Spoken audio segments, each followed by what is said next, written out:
Hello, नमस्कार बच्चों। आज मैं सामाजिक ज्ञान का क्लास 10वीं का लोकतांत्रिक राजनीति पार्ट 2 का अध्याय 4, इसका नाम है जाति, धर्म और लैंगिक मसले, लेके आया हूँ। पिछले अध्यायों में मैंने आपको बताया था अलग अलग चीज़ों के बारे में, और इस अध्याय में जो भी हम पढ़ेंगे उससे पहले एक बात मैं आपको बता देना चाहता हूँ कि जब आप इन चैप्टर्स को रीड करते हो, क्वेश्चन आंसर आप तभी कर सकते हो जब आप चैप्टर्स को अच्छी तरह से रीड करो, उसको अच्छी तरह पढ़ो, समझो। तो इसीलिए मैंने पहले इसकी रीडिंग आपको करा रहा हूँ। आप इसको सुनो, देखो, समझो। समझने के बाद में पहले क्वेश्चन जो प्रश्न है उनको देख लेना, और फिर इसमें से क्वेश्चन जब आप पढ़ो, इसको सुनोगे तो आपको अपने प्रश्नों के उत्तर अपने आप स्वतः ही मिलने स्टार्ट हो जाएंगे। ठीक है, तो चैप्टर स्टार्ट करते हैं। नाम है इसका जाति, धर्म और लैंगिक मसले। ठीक है, तो परिचय जो हम देखेंगे, इससे पहले परिचय है। सबसे पहले इसको पढ़ते हैं। पिछले अध्याय में हमने जाना कि सामाजिक विविधता लोकतंत्र के लिए कोई खतरा नहीं होती। राजनीति में सामाजिक असमानताओं की अभिव्यक्ति कोई असंभव बात नहीं है। कई बार तो यह अभिव्यक्ति लोकतंत्र के लिए लाभकर भी होती है। इस अध्याय में हम इस विचार को भारत में लोकतंत्र के कामकाज के संदर्भ में परखने की कोशिश करेंगे। हम यहाँ सामाजिक विभाजन और भेदभाव वाली 3 सामाजिक असमानताओं पर गौर करेंगे। ये हैं लिंग, धर्म और जाति पर आधारित सामाजिक विषमताएँ। ये असमानताएँ कैसी हैं और किस तरह राजनीति में अभिव्यक्त होती हैं, हम इस पर बारी बारी से गौर करेंगे। फिर हम यह देखने की कोशिश करेंगे कि इन असमानताओं पर आधारित अलग अलग अभिव्यक्तियाँ लोकतंत्र के लिए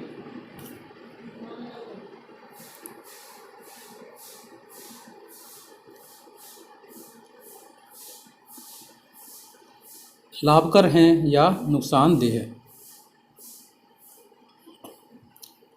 लैंगिक मसले और राजनीति। निजी और सार्वजनिक का विभाजन। लड़के और लड़कियों के पालन पोषण के क्रम में यह मान्यता उनके मन में बैठा दी जाती है कि औरतों की मुख्य जिम्मेवारी गृहस्थी चलाने और बच्चों का पालन पोषण करने की है। यह चीज़ अधिकतर परिवारों के श्रम के लैंगिक विभाजन से झलकती है। औरतें घर का सारा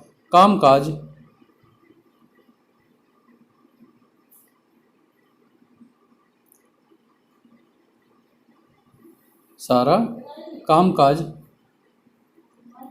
जैसे खाना बनाना, सफाई करना, कपड़े धोना और बच्चों की देखरेख करना आदि करती हैं, जबकि मर्द घर के बाहर का काम करते हैं। ऐसा नहीं है कि मर्द ये सारे काम नहीं कर सकते। दरअसल वे सोचते हैं कि ऐसे कामों को करना औरतों के जिम्मे है, पर जब सिलाई कटाई से लेकर इन्हीं सारे कामों के लिए पैसे मिलते हैं तो मर्द खुशी खुशी यही काम घर के बाहर करते हैं। अधिकांश दर्जी या होटल के रसोइये पुरुष होते हैं। इसी प्रकार औरतें घर के बाहर का काम ना करती हों, ऐसा भी नहीं है। गाँवों में स्त्रियां पानी और जलवावन जुटाने से लेकर खेत में खटने तक का काम करती हैं। शहरों में भी हम देखते हैं कि कोई गरीब स्त्री किसी मध्यम वर्गीय परिवार में नौकरानी का काम कर रही है और मध्यम वर्गीय स्त्री काम करने के लिए दफ्तर जा रही है। सच्चाई यह है कि अधिकतर महिलाएं अपने घरेलू काम के अतिरिक्त अपनी आमदनी के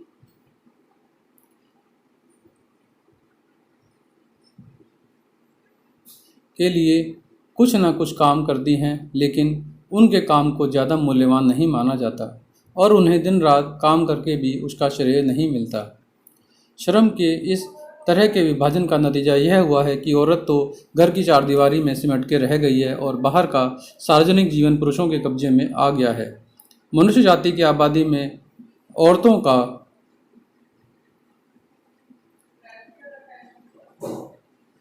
हिस्सा आधा है, पर सार्वजनिक जीवन में, खासकर राजनीति में, उनकी भूमिका नगण्य ही है।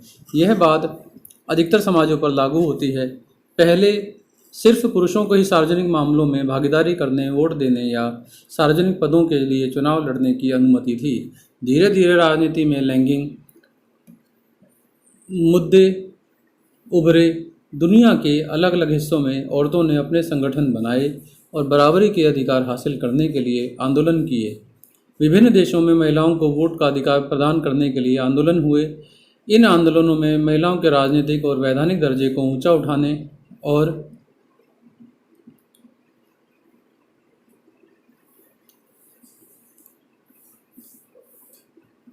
उनके लिए शिक्षा तथा रोजगार के अवसर बढ़ाने की मांग की गई। मूलगामी बदलाव की मांग करने वाले महिला आंदोलनों ने औरतों के व्यक्तिगत और पारिवारिक जीवन में भी बराबरी की मांग उठाई। इन आंदोलनों को नारीवादी आंदोलन कहा जाता है। लैंगिक विभाजन की राजनीतिक अभिव्यक्ति और इस सवाल पर राजनीतिक गोलबंदी ने सार्वजनिक जीवन में औरत की भूमिका को बढ़ाने में मदद की। आज हम वैज्ञानिक, डॉक्टर, इंजीनियर, प्रबंधक, कॉलेज और विश्वविद्यालय शिक्षक जैसे पेशों में बहुत सी औरतों को पाते हैं, जबकि पहले इन कामों को महिलाओं के लायक नहीं माना जाता था। दुनिया के कुछ हिस्सों जैसे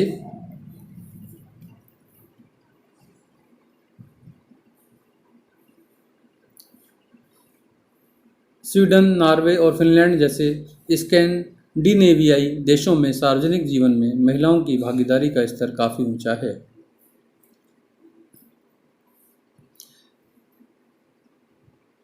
देश के 6 राज्यों में समय का उपयोग संबंधी सर्वेक्षण किया गया। इससे पता चलता है कि एक औरत औसतन रोजाना 7.5 घंटे से ज़्यादा काम करती है, जबकि एक मर्द औसतन रोज़ 6.5 घंटे ही काम करता है। फिर भी पुरुषों द्वारा किया गया काम ही ज़्यादा दिखाई पड़ता है, क्योंकि उससे आमदनी होती है। औरतें भी ढेर सारे ऐसे काम करती हैं जिनसे अप्रत्यक्ष रूप से आमदनी होती है, लेकिन उनका ज़्यादातर काम घर की चारदीवारी के अंदर होता है। इसके लिए उन्हें पैसे नहीं मिलते, इसलिए औरतों का काम दिखाई नहीं देता।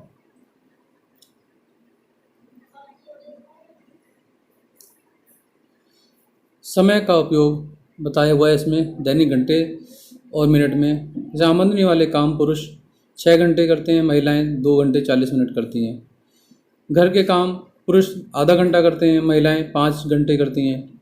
गप्पेबाजी का काम पुरुष 1.25 घंटे करते हैं, महिलाएं 1 घंटा 20 मिनट करती हैं। बिना काम के फुर्सत के जो हैं पुरुष 3 घंटा 40 मिनट करते हैं, महिलाएं 3 घंटा 50 मिनट। फिर सोना, अपने शरीर की साफ़ सफाई, पढ़ाई वगैरह पुरुष 12.25 घंटे करते हैं और महिलाएं 11 घंटे 10 मिनट तक करती हैं। ये सर्वेक्षण भारत सरकार के द्वारा दिया गया 1998-99 के अंदर।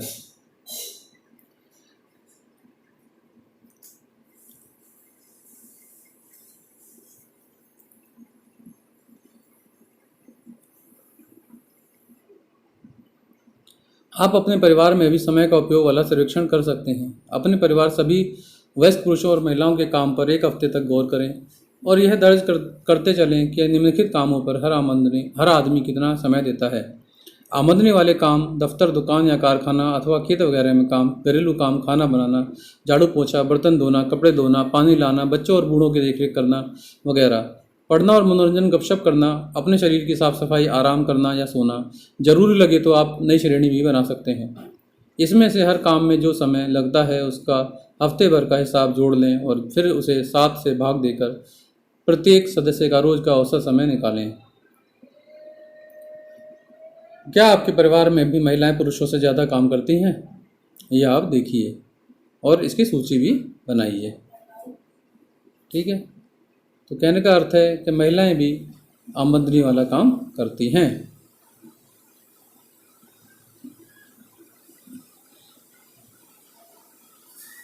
हमारे देश में आज़ादी के बाद से महिलाओं की स्थिति में कुछ सुधार हुआ है, पर वे अभी भी पुरुषों से काफ़ी पीछे हैं।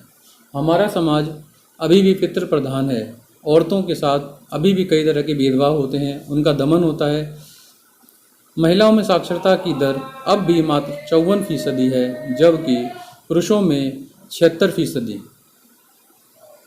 इसी प्रकार स्कूल पास करने वाली लड़कियों की एक सीमित संख्या ही उच्च शिक्षा की ओर कदम बढ़ा पाती है। जब हम स्कूली परीक्षाओं के परिणाम पर गौर करते हैं तो देखते हैं कि कई जगह लड़कियों ने बाजी मार ली है और कई जगहों पर उनका प्रदर्शन लड़कों से भी बेहतर नहीं तो कमतर भी नहीं है। लेकिन आगे की पढ़ाई के दरवाजे उनके लिए बंद हो जाते हैं, क्योंकि माँ बाप अपने संसाधनों को लड़के लड़की दोनों पर बराबर खर्च करने की जगह लड़कों पर ज़्यादा खर्च करना पसंद करते हैं। इस स्थिति के चलते अब भी ऊंची तनख्वाह वाले और ऊंचे पदों पर पहुंचने वाली महिलाओं की संख्या बहुत ही कम है।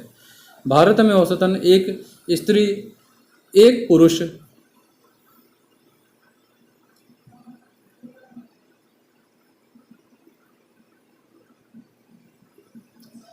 की तुलना में रोजाना 1 घंटा ज़्यादा काम करती है, पर उसको ज़्यादातर काम कर के लिए पैसे नहीं मिलते, इसलिए अक्सर उसके काम को मूल्यवान नहीं माना जाता।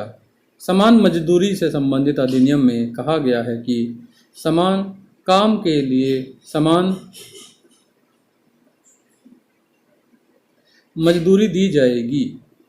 बहरहाल काम के हर क्षेत्र में, यानी खेल कूद की दुनिया से लेकर सिनेमा के संसार तक और कल कारखानों से लेकर खेत खलिहान तक, महिलाओं को पुरुषों की तुलना में कम मजदूरी मिलती है, भले ही दोनों ने समान काम किया हो। भारत के अनेक हिस्सों में माँ बाप को सिर्फ लड़की की चाह होती है। लड़की को जन्म लेने से पहले ही खत्म कर देने के तरीके इसी मानसिकता से पनपते हैं। इससे देश का लिंग अनुपात प्रति 1000 लड़कों पर लड़कियों की संख्या गिरकर 919 रह गया है। साथ लगा नक्शा बताता है कि कई जगहों पर यह अनुपात गिरकर 850 और कहीं कहीं तो 800 से नीचे भी चला गया है। महिलाओं के उत्पीड़न, शोषण और उन पर होने वाली हिंसा की खबरें हमें रोज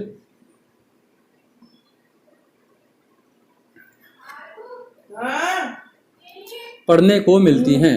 शहरी इलाके तो महिलाओं के लिए खास तौर से असुरक्षित हैं। वे अपने घरों में भी सुरक्षित नहीं हैं, क्योंकि वहां भी उन्हें मारपीट तथा अनेक तरह की घरेलू हिंसा झेलनी पड़ती है। विश्व के विभिन्न क्षेत्रों की राष्ट्रीय संसदों में तो इसमें विश्व के विभिन्न क्षेत्रों की जो महिलाओं की इसमें स्थिति है देखेंगे आप, उनकी संसदों में अलग अलग दे रखी है। जैसे नार्डिक देश में 42.3 है, अमेरिका में 29, चाहे वो दक्षिणी उत्तरी अमेरिका हो उसमें 29.5 है, यूरोप में 26.4 है, सारा मरुस्थल के दक्षिणावर्ती क्षेत्र देशों में 23.7 है, एशिया में 19.8 है, पैसिफिक में 18.6 है, अरब मुल्कों में 15.6 है, भारत में 11.8 है।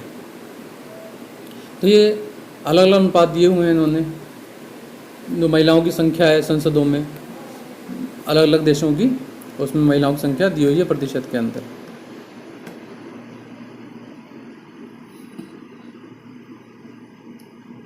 महिलाओं का राजनीतिक प्रतिनिधित्व, ये कोई छुपी हुई बात नहीं है कि औरतों की भलाई या उनके साथ समान व्यवहार वाले मुद्दों पर पर्याप्त ध्यान नहीं दिया जाता। इसी के चलते विभिन्न नारीवादी समूह और महिला आंदोलन इस निष्कर्ष पर पहुंचे हैं कि जब तक औरतों का सत्ता पर नियंत्रण नहीं होगा तब तक इस समस्या का निपटारा नहीं हो सकता।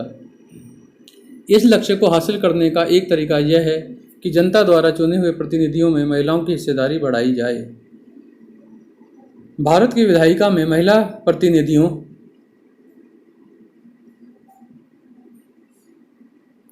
का अनुपात बहुत ही कम है। जैसे लोकसभा में महिला सांसदों की संख्या पहली बार 2019 में ही 14.36% तक पहुंच सकी है। राज्यों की विधानसभाओं में उनका प्रतिनिधित्व 5% से भी कम है। इस मामले में भारत का नंबर दुनिया के देशों में काफ़ी नीचे है। भारत इस मामले में अफ्रीका और लातिन अमेरिका के कई विकासशील देशों से भी पीछे है। कभी कभार कोई महिला प्रधानमंत्री या मुख्यमंत्री की कुर्सी तक आ गई है, पर मंत्रिमंडलों में पुरुषों का ही वर्चस्व रहा है। इस समस्या को सुलझाने का एक तरीका तो निर्वाचित संस्थाओं में महिलाओं के लिए कानूनी रूप से एक उचित हिस्सा तय कर देना है। भारत में पंचायती राज के अंतर्गत कुछ ऐसी ही व्यवस्था की गई है। स्थानीय सरकारों यानी पंचायतों और नगर पालिकाओं में 1/3 पद महिलाओं के लिए आरक्षित कर दिए गए हैं। आज भारत के ग्रामीण और शहरी स्थानीय निकायों की संख्या 10 लाख से ज़्यादा है। महिला संगठनों और कार्यकर्ताओं की मांग है कि लोकसभा और राज्य विधानसभाओं की भी 1/3 सीटें महिलाओं के लिए आरक्षित कर देनी चाहिए। संसद में इस आशय का एक विधेयक पेश भी किया गया था, पर 10 वर्षों से ज़्यादा अवधि से वह लटका पड़ा है। सभी राजनीतिक पार्टियां इस विधेयक पर एक मत नहीं है और यह पास नहीं हो सका। लैंगिक विभाजन इस बात की एक मिसाल है कि कुछ खास किस्म के सामाजिक विभाजनों को राजनीतिक रूप देने की जरूरत है। इससे यह भी पता चलता है कि जब सामाजिक विभाजन एक राजनीतिक मुद्दा बन जाता है तो वंचित समूह को किस तरह लाभ होता है। क्या आपको लगता है कि अगर महिलाओं से भेदभाव भरे व्यवहार का मसला राजनीतिक तौर पर न उठता तो उनको लाभ मिल पाता?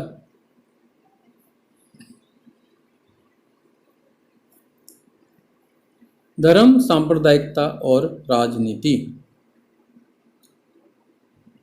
जैसे पारिवारिक कानून बने, विवाह, तलाक, गोद लेना, उत्तराधिकार जैसे परिवार से जुड़े संबंधों से संबंधित कानून बने। हमारे देश में सभी धर्मों के लिए अलग अलग पारिवारिक कानून हैं।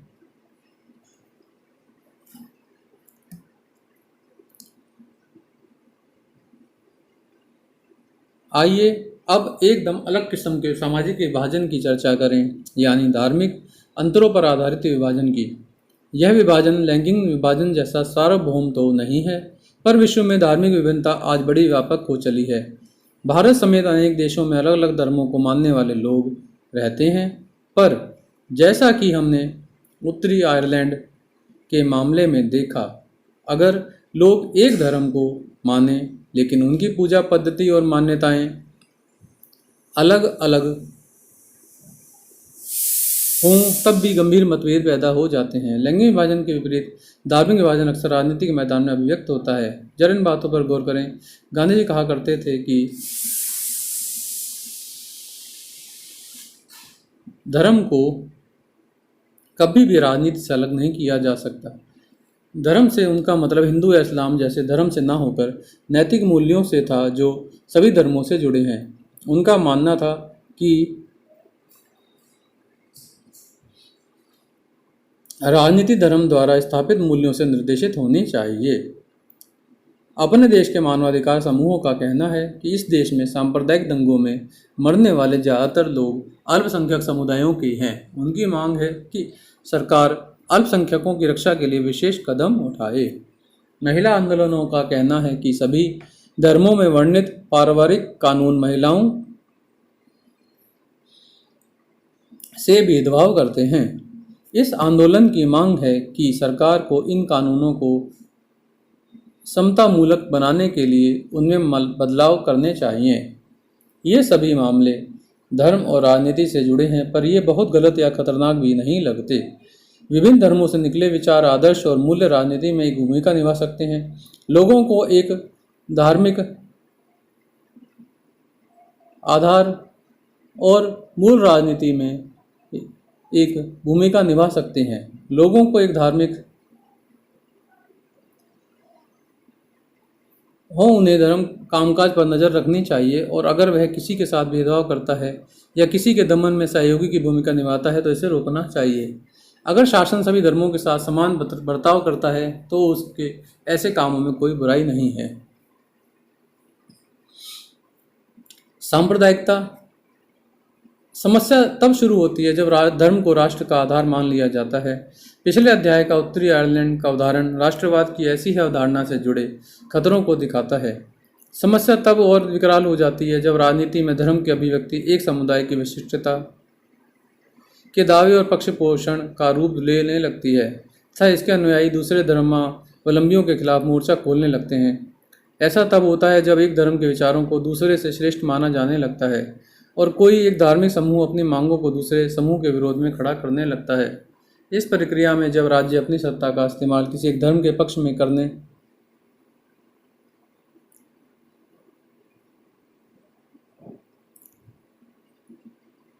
लगता है तो स्थिति और विकट होने लगती है। राजनीति से धर्म को इस तरह जोड़ना ही सांप्रदायिकता है। सामुदायिक राजनीति इस सोच पर आधारित होती है कि धर्म ही सामाजिक समुदाय का निर्माण करता है। इस मान्यता के अनुकूल सोचना सांप्रदायिकता है। इस सोच के अनुसार एक खास धर्म में आस्था रखने वाले लोग एक ही समुदाय के होते हैं।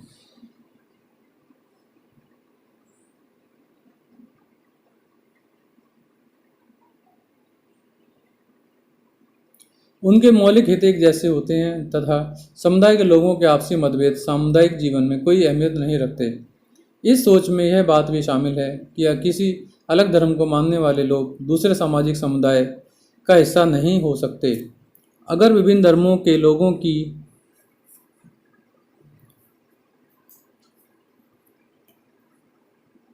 सोच में कोई समानता दिखती है तो यह ऊपरी ओर बेईमानी होती है। अलग अलग धर्मों के लोगों के हित तो अलग अलग होंगे ही, उनमें टकराव भी होगा। सांप्रदायिक सोच जब ज़्यादा आगे बढ़ती है तो उसमें यह विचार जुड़ने लगता है कि दूसरे धर्मों के अनुयायी एक ही राष्ट्र में समान नागरिक के तौर पर नहीं रह सकते।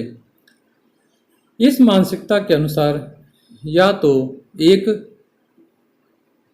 समुदाय के लोगों को दूसरे समुदाय के वर्चस्व में रहना होगा या फिर उनके लिए अलग राष्ट्र बनाना होगा।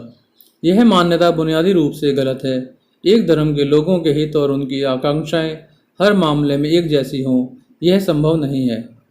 हर व्यक्ति कई तरह की भूमिका निभाता है, उसकी हैसियत और पहचान अलग अलग होती है।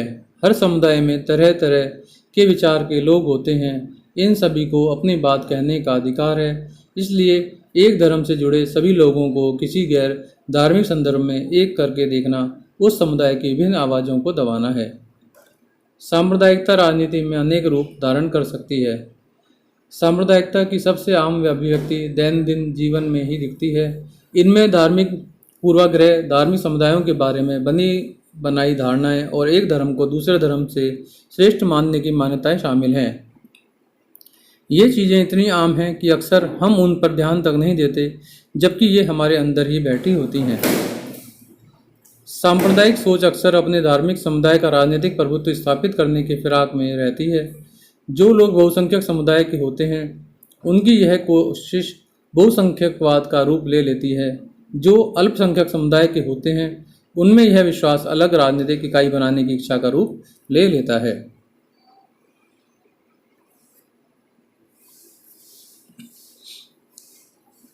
एक कवि ने, जिनका नाम फैज़ अहमद फैज़ है, उन्होंने लिखा है, हम तो ठहरे अजनबी कितनी मुलाकातों के बाद, खून के धब्बे धुलेंगे कितनी बरसातों के बाद।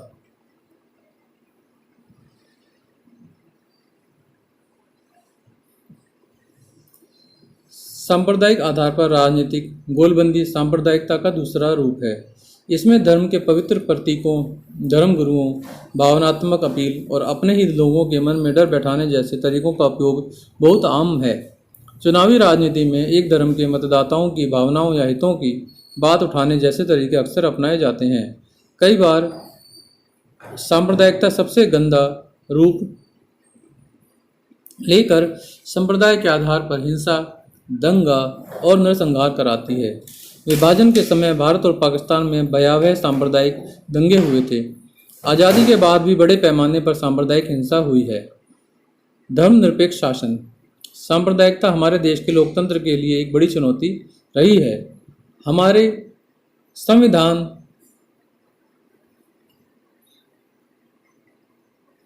निर्माता इस चुनौती के प्रति सचेत थे। इसी कारण उन्होंने धर्मनिरपेक्ष शासन का मॉडल चुना और इसी आधार पर संविधान में अनेक प्रावधान किए गए। इनके बारे में हम पिछले साल पढ़ चुके हैं। भारतीय राज्य ने किसी भी धर्म को राजकीय धर्म के रूप में अंगीकार नहीं किया है। श्रीलंका में बौद्ध धर्म, पाकिस्तान में इस्लाम, इंग्लैंड में ईसाई धर्म का जो दर्जा रहा है, उसके विपरीत भारत का संविधान किसी धर्म को विशेष दर्जा नहीं देता। संविधान सभी नागरिकों और समुदायों को किसी भी धर्म का पालन करने और प्रचार करने की आज़ादी देता है। संविधान धर्म के आधार पर किए जाने वाले किसी तरह के भेदभाव को अवैधानिक घोषित करता है।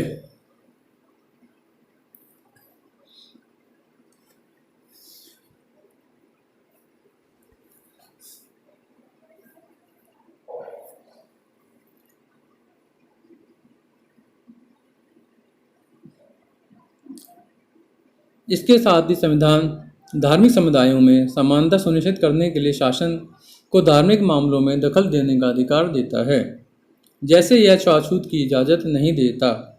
इस हिसाब से देखें तो धर्मनिरपेक्षता कुछ पार्टियों और व्यक्तियों की विचारधारा भर नहीं है। यह विचार हमारे संविधान की बुनियाद है। सांप्रदायिकता भारत में सिर्फ कुछ लोगों के लिए ही एक खतरा नहीं है, यह भारत की बुनियादी अवधारणा के लिए एक चुनौती है, एक खतरा है। हमारी तरह का धर्मनिरपेक्ष संविधान जरूरी चीज़ है, पर अकेले इसी के बूते सांप्रदायिकता का मुकाबला नहीं किया जा सकता।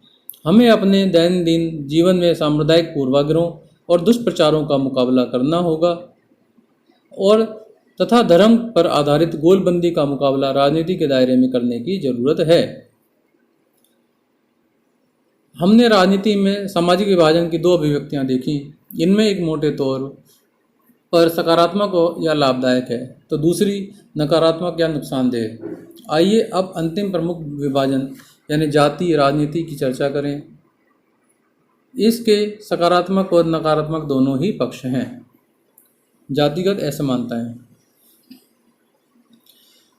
लिंग और धर्म पर आधारित विभाजन तो दुनिया भर में है, पर जाति पर आधारित विभाजन सिर्फ भारतीय समाज में ही देखने को मिलता है। सभी समाजों में कुछ सामाजिक असमानताएं और एक तरह का श्रम का विभाजन मौजूद होता है। अधिकतर समाजों में पेशा परिवार की एक पीढ़ी से दूसरी पीढ़ी में जाता है, लेकिन जाति व्यवस्था इसका एक अतिवादी और स्थायी रूप है। अन्य समाजों में मौजूद असमानताओं से यह एक खास अर्थ में भिन्न है। इसमें पेशा के वंशानुगत विभाजन को रीति रिवाजों की मान्यता प्राप्त है।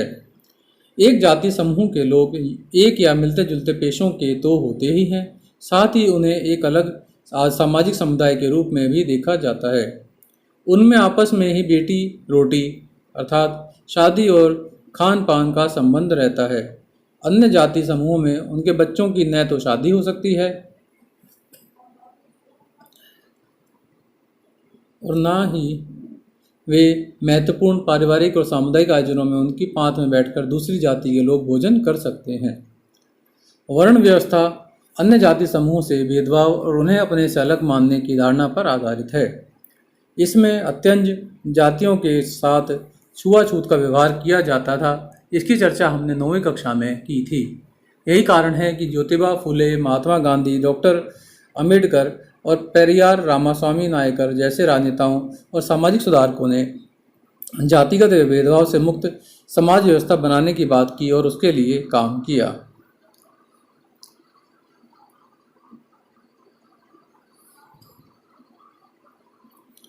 भारत की सामाजिक और धार्मिक विविधता। जनगणना में प्रत्येक 10 साल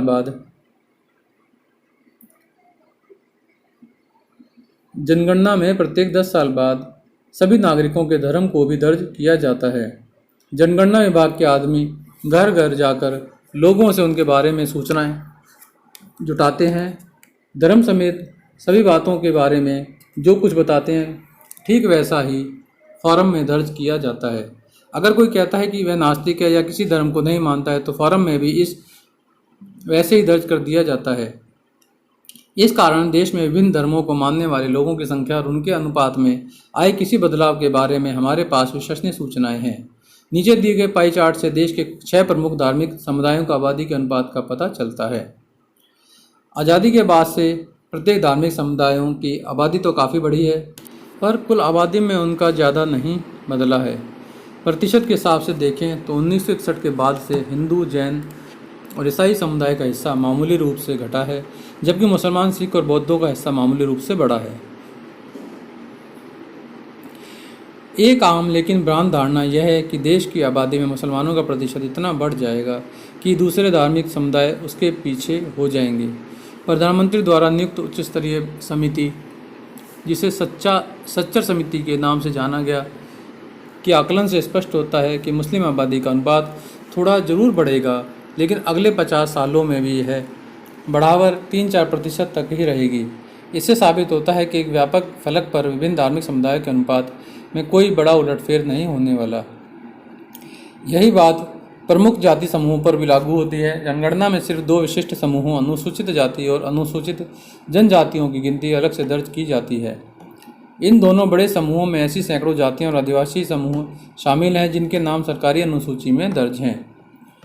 इसी के चलते इनके नाम के साथ अनुसूचित शब्द लगाया गया है। अनुसूचित जातियों में, जिन्हें आमतौर पर दलित कहा जाता है, सामान्यतः वे हिंदू जातियां आती हैं जिन्हें हिंदू सामाजिक व्यवस्था में अछूत माना जाता था। इन जातियों के साथ भेदभाव किया जाता था और इन्हें तिरस्कार की दृष्टि से देखा जाता था। अनुसूचित जनजातियों में, जिन्हें आमतौर पर आदिवासी कहा जाता है, वे समुदाय शामिल हैं जो अमूमन पहाड़ी और जंगली इलाकों में रहते हैं और जिनका बाकी समाज से ज़्यादा मेलजोल नहीं था। 2011 में देश की आबादी में अनुसूचित जातियों का हिस्सा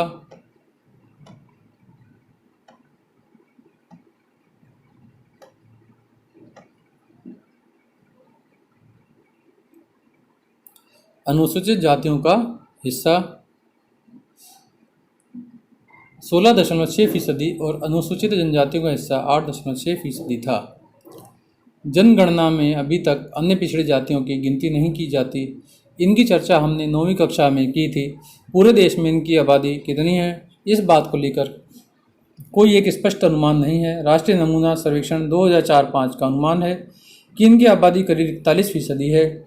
इस प्रकार मुल्क की आबादी में अनुसूचित जातियों, अनुसूचित जनजातियों और अन्य पिछड़ी जातियों का हिस्सा लगभग 2/3 तथा हिंदुओं की आबादी का लगभग 3/4 है। इसमें आप देखते हैं जो पाई चार्ट बना हुआ है, भारत में विभिन्न धार्मिक समुदायों की आबादी 2011 में जो थी, हिंदुओं की 79.8 थी, मुसलमानों की 14.2%, ईसाइयों की 2.3%, सिख की 1.7%। अन्य में शामिल थे बौद्ध 0.7%, जैन 0.4%, अन्य धर्म 0.7%, कोई धर्म नहीं 0.2%। ये स्रोत लिया गया था जनगणना 2011 से।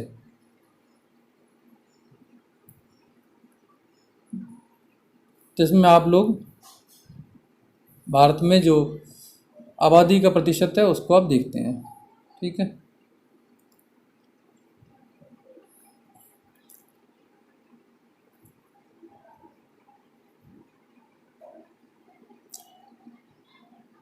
इन महापुरुषों के प्रयासों और सामाजिक आर्थिक बदलावों के चलते आधुनिक भारत में जाति की संरचना और जाति व्यवस्था में भारी बदलाव आया है। आर्थिक विकास, शहरीकरण, साक्षरता और शिक्षा के विकास, पेशा चुनने की आज़ादी और गांवों में जमींदारी व्यवस्था के कमज़ोर पड़ने से जाति व्यवस्था के पुराने स्वरूप और वर्ण व्यवस्था पर टिकी मानसिकता में बदलाव आ रहा है।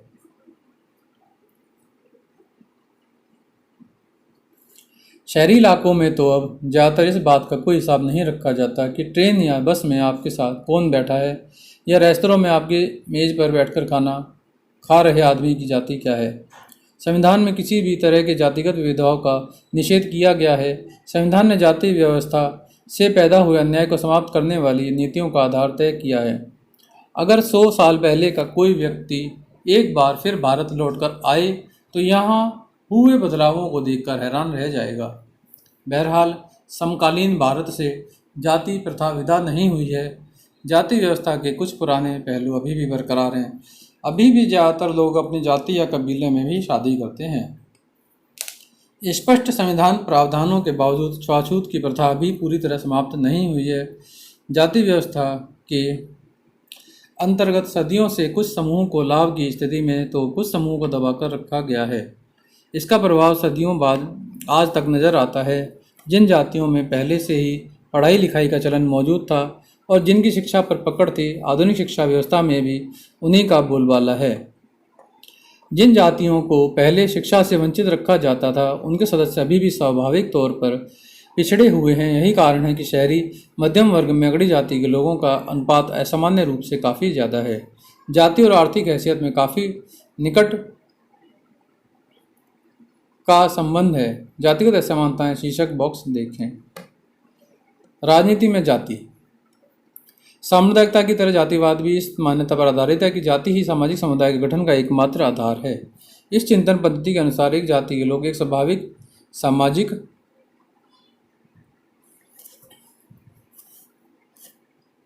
समुदाय का निर्माण करते हैं और उनके हित एक जैसे होते हैं तथा दूसरी जाति के लोगों से उनके हितों का कोई मेल नहीं होता। जैसा कि हमने सांप्रदायिकता के मामले में देखा है, यह मान्यता हमारे अनुभव से पुष्ट नहीं होती। हमारे अनुभव बताते हैं कि जाति हमारे जीवन का एक पहलू जरूर है, लेकिन यही एकमात्र या सबसे ज़्यादा महत्वपूर्ण पहलू नहीं है। राजनीति में जाति अनेक रूप ले सकती है।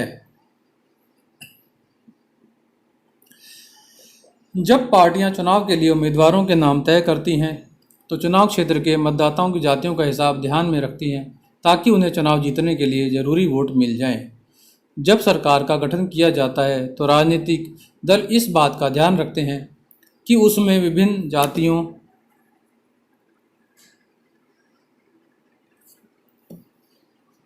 जातिगत असमानता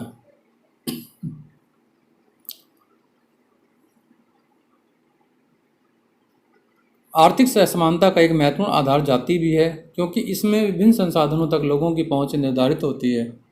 उदाहरण के लिए पहले अछूत कही जाने वाली जातियों के लोगों को जमीन रखने का अधिकार नहीं था, जबकि कथित द्विज जातियों को ही शिक्षा पाने का अधिकार था। आज जाति पर आधारित इन किस्म की औपचारिक और प्रकट समानताएं तो कानूनी गैर कानूनी हो गई हैं, पर सदियों से जिस व्यवस्था ने कुछ समूहों को लाभ या घाटे की स्थिति में बनाए रखा है, उसका संचित असर अभी भी महसूस किया जा सकता है। इतना ही नहीं, इस बीच नई तरह की असमानताएं भी उभरी हैं। निश्चित रूप से जाति और आर्थिक हैसियत की पुरानी स्थिति में काफ़ी बदलाव आया है। आज ऊंची या नीची किसी भी जाति में बहुत अमीर और बहुत गरीब लोग देखे जा सकते हैं। 20 या 30 वर्ष पहले तक ऐसा नहीं था। तब सबसे नीची जातियों में कोई अमीर आदमी बमुश्किल ही ढूंढे मिलता था। जैसा कि राष्ट्रीय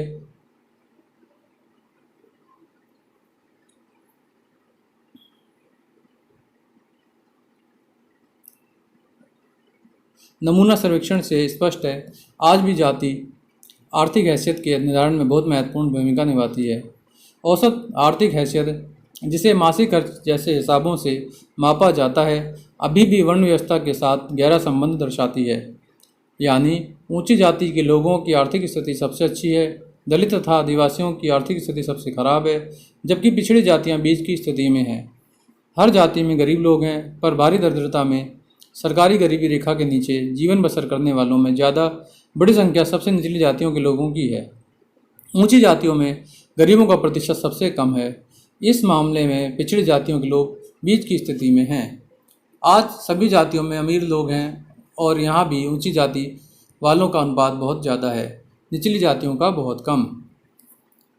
तो गरीबी रेखा के नीचे जीवन बसर करने वालों का एक सर्वेक्षण किया गया था, जिसमें आप देख सकते हैं अनुसूचित जनजातियाँ ग्रामीण में 45.8% थी, शहर में 35.6%।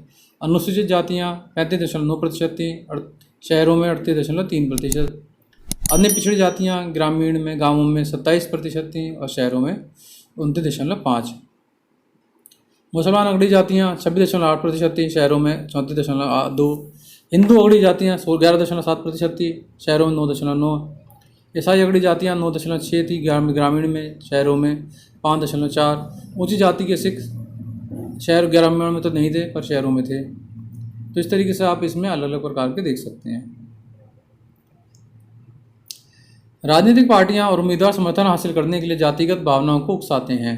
कुछ दलों को कुछ जातियों के मददगार और प्रतिनिधि के रूप में देखा जाता है। सार्वभौम वयस्क मताधिकार और एक व्यक्ति एक वोट की व्यवस्था ने राजनीतिक दलों को विवश किया है कि वे राजनीतिक समर्थन पाने और लोगों को गोलबंद करने के लिए सक्रिय हों। इससे इन जातियों के लोगों में नई चेतना पैदा हुई, जिन्हें अभी तक छोटा और नीच माना जाता था। राजनीति में जाति पर जोर देने के कारण यह धारणा बन सकती है कि चुनाव जातियों का खेल है, कुछ और नहीं। यह बात सच नहीं है। जरा इन चीज़ों पर गौर कीजिए। देश के किसी भी एक संसदीय चुनाव क्षेत्र में किसी एक जाति के लोगों का बहुमत नहीं है, इसलिए हर पार्टी और उम्मीदवार को चुनाव जीतने के लिए एक जाति और एक समुदाय से ज़्यादा लोगों का भरोसा हासिल करना पड़ता है। कोई भी पार्टी किसी एक जाति या समुदाय के सभी लोगों का वोट हासिल नहीं कर सकती। जब लोग किसी जाति विशेष को किसी एक पार्टी का वोट बैंक कहते हैं, तो इसका मतलब यह होता है कि उस जाति के ज़्यादातर लोग उसी पार्टी को वोट देते हैं। अगर किसी चुनाव क्षेत्र में एक जाति के लोगों का प्रभुत्व माना जा रहा हो, तो अनेक पार्टियों को उसी जाति का उम्मीदवार खड़ा करने से कोई रोक नहीं सकता। ऐसे में कुछ मतदाताओं के सामने उनकी जाति के एक से ज़्यादा उम्मीदवार होते हैं, तो किसी जाति के मतदाताओं के सामने उनकी जाति का एक भी उम्मीदवार नहीं होता। हमारे देश में सत्तारूढ़ दल वर्तमान सांसदों और विधायकों को अक्सर हार का सामना करना पड़ता है। अगर जातियों और समुदायों की राजनीतिक पसंद एक ही होती तो ऐसा संभव नहीं हो पाता। स्पष्ट है कि चुनाव में जाति की भूमिका महत्वपूर्ण होती है, किंतु दूसरे कारक भी इतने ही असरदार होते हैं। मतदाता अपनी जातियों से जितना जुड़ाव रखते हैं, अक्सर उससे ज़्यादा गहरा जुड़ाव राजनीतिक दलों से रखते हैं।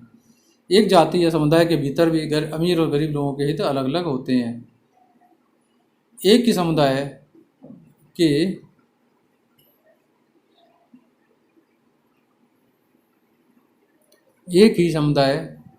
के अमीर और गरीब लोग अक्सर अलग अलग पार्टियों को वोट देते हैं। सरकार के कामकाज के बारे में लोगों की राय और नेताओं की लोकप्रियता का चुनावों पर अक्सर निर्णायक असर होता है। जाति के अंदर राजनीति। अभी तक हमने इसी चीज़ पर गौर किया है कि राजनीति में जाति की क्या भूमिका होती है, पर इसका यह मतलब नहीं है कि जाति और राजनीति के बीच सिर्फ एक तरफा संबंध होता है। राजनीति भी जातियों को राजनीति के अखाड़े में लाकर जाति व्यवस्था और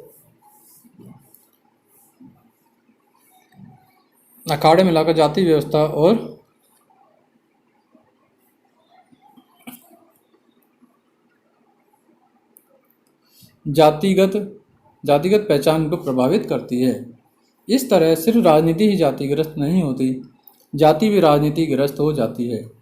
यह चीज़ें अनेक रूप लेती है। हर जाति खुद को बड़ा बनाना चाहती है, सो पहले वह अपने समूह की जिन उपजातियों को छोटा या नीचा बताकर अपने से बाहर रखना चाहती थी, अब उन्हें अपने साथ लाने की कोशिश करती है। चूंकि एक जाति अपने दम पर सत्ता पर कब्जा नहीं कर सकती, इसलिए वह ज़्यादा राजनीतिक ताकत पाने के लिए दूसरी जातियों या समुदायों को साथ लेने की कोशिश करती है। इस तरह उनके बीच संवाद और मोलतोल होता है। राजनीति में नए किस्म की जातिगत गोलबंदी भी हुई है, जैसे अगड़ा और पिछड़ा। इस प्रकार जाति राजनीति में कई तरह की भूमिकाएं निभाती है और एक तरह से यही चीज़ें दुनिया भर की राजनीति में चलती हैं। दुनिया भर में राजनीतिक पार्टियां वोट पाने के लिए सामाजिक समूहों और समुदायों को गोलबंद करने का प्रयास करती हैं। कुछ खास स्थितियों में राजनीति में जातिगत विभिन्नताएं और असमानताएं वंचित और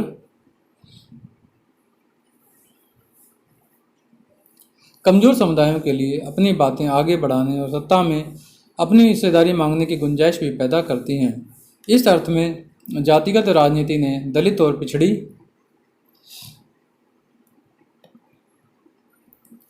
जातियों के लोगों के लिए सत्ता तक पहुंचने तथा निर्णय प्रक्रिया को बेहतर ढंग से प्रभावित करने की स्थिति भी पैदा की है। अनेक पार्टियां और गैर राजनीतिक संगठन खास जातियों के खिलाफ भेदभाव समाप्त करने, उनके साथ ज़्यादा सम्मानजनक व्यवहार करने, उनके लिए जमीन जायदाद और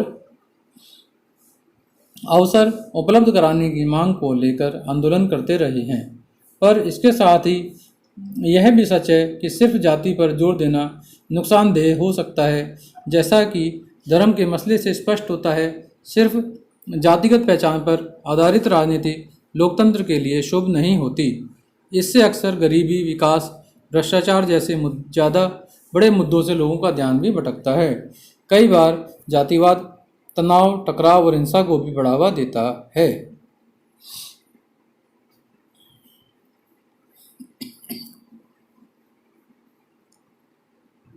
जातिगत पहचान, तो इसमें एक रंग भेद के ऊपर लिखा गया किसी ने, इस मुल्क में पैदा होने की गलती करने वालों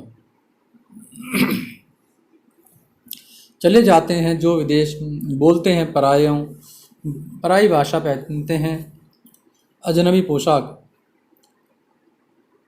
और भूल जाते हैं इस मुल्क को, उन्हें मेरा सलाम। और जो नहीं भूलते, सदियों तक पीटे जाने के बाद भी नहीं बदलते, ऐसे बेगरतों से मैं पूछता हूँ, क्या कहोगे अगर किसी ने, क्या यह ईश्वर की तरह ही अविनाशी है? कैसा होता है अछूत, किसकी तरह दिखता है? क्या वह खुद में कोढ़ की तस्वीर होता है?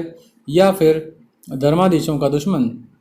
क्या वह विधर्मी होता है, एक पापी या फिर नास्तिक?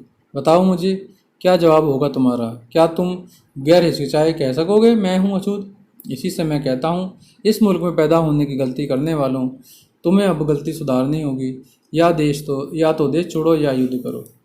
ये बाबूराव बागुल की हिंदी अनुवाद है उसकी कविता का।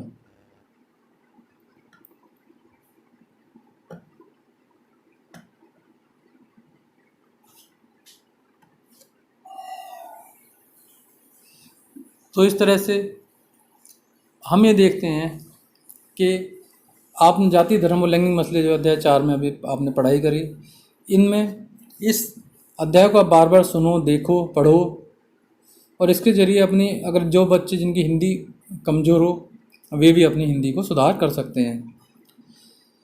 इसलिए इनको आप जब फिर बाद में इनके प्रश्नों को देखना, उनको समझना, और जब चैप्टर का बार बार पढ़ोगे, सुनोगे, तो प्रश्नों के उत्तर आपको खुद ही मिल जाएंगे। उनको अपने आप लिखने की कोशिश करना। ठीक है।